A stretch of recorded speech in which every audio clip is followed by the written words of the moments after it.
नगर तालुक्यातील खारे कर्जुने या गावामध्ये गेल्या 3 ते 4 दिवसापूर्वी एका चिमुकलीचा बळी बिबट्याने घेतला होता। तेव्हापासून गावामध्ये भीतीचं वातावरण होतं। या गावामध्ये 3 ते 4 बिबट्या आहेत असा अंदाज गावकरी व्यक्त करतात। या चिमुकलीच्या मृत्यूनंतर वन विभाग देखील ऍक्शन मोडवरती येतं।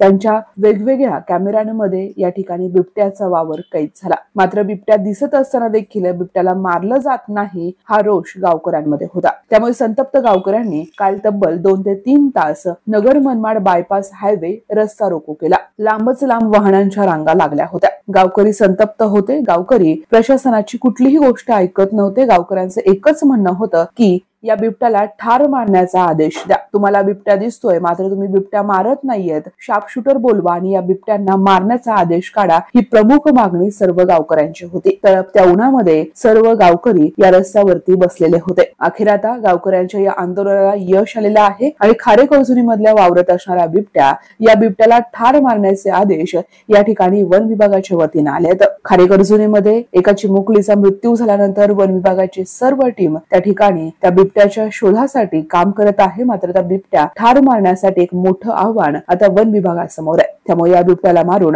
या ठिकाणी गावकरी सुटकेचा निश्वास घेतील यात काही शंका नाहीये। मात्र वन विभागाने ही कारवाई लवकरात लवकर करावी अशीच अपेक्षा आहे। खारे कर्जुने गावकऱ्यांनी हा आंदोलनाचा घेतलेला पवित्रा त्यांनी शासनाकडनं बिबट्याला ठार मारण्याची मागणी करून ती मागणी पूर्ण झालेली आहे तसा आदेश पारित केलाय। त्यामुळे गावकऱ्यांच्या या आंदोलनाला मोठं यश आलंय।